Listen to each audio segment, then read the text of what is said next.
Bienvenue sur Sophia Science, la chaîne YouTube qui répond à toutes vos questions sur le monde de la science, notamment la science, les mystères, les extraterrestres.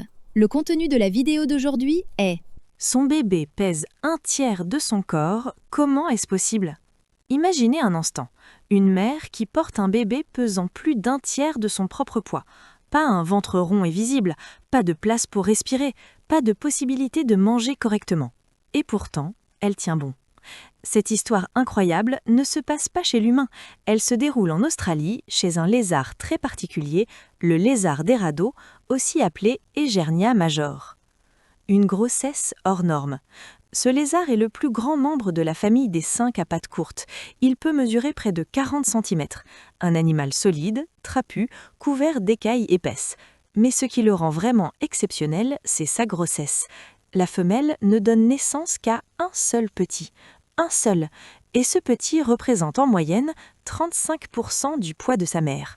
Pour vous donner une image simple, ce serait comme si une femme de 60 kg portait un enfant de plus de 20 kg dans son ventre, un enfant de la taille d'un enfant de 7 ans. Vous imaginez la pression sur les organes? C'est exactement ce que vit cette femelle lézard. Un corps sous pression. Le problème, c'est que son corps n'est pas été conçu pour gonfler comme celui d'un mammifère. Chez nous, la peau et les muscles peuvent s'étirer.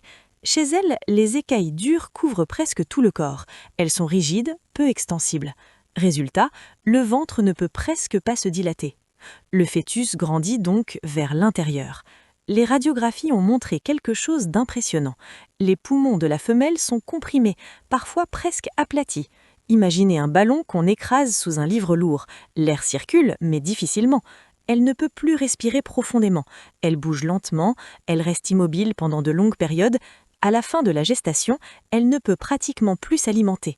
Le petit appuie sur le système digestif. Elle ne peut ni manger correctement, ni courir pour fuir un prédateur. Elle se déplace doucement entre l'ombre et la lumière, cherchant la bonne température pour survivre. Chaque mouvement est calculé.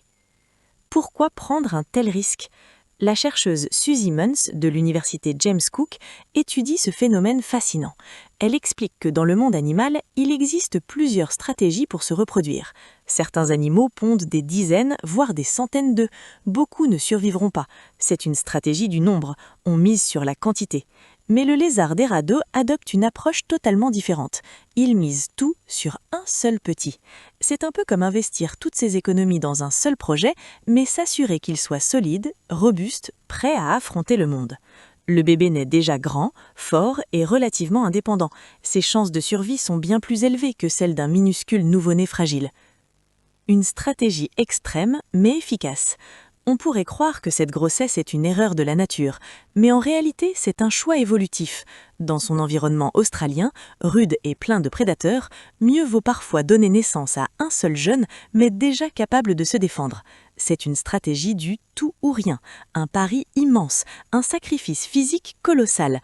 Une mère qui accepte de comprimer ses propres poumons pour donner à son petit les meilleures chances possibles.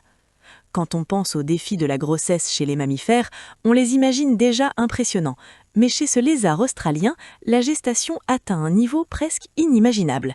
Et la prochaine fois que vous verrez un petit lézard se faufiler entre les rochers, souvenez-vous peut-être qu'il est le fruit d'un des plus grands exploits maternels du monde animal. Laissez vos questions dans les commentaires ci-dessous et Sophia Science fera de son mieux pour y répondre. Merci d'avoir regardé et à la prochaine!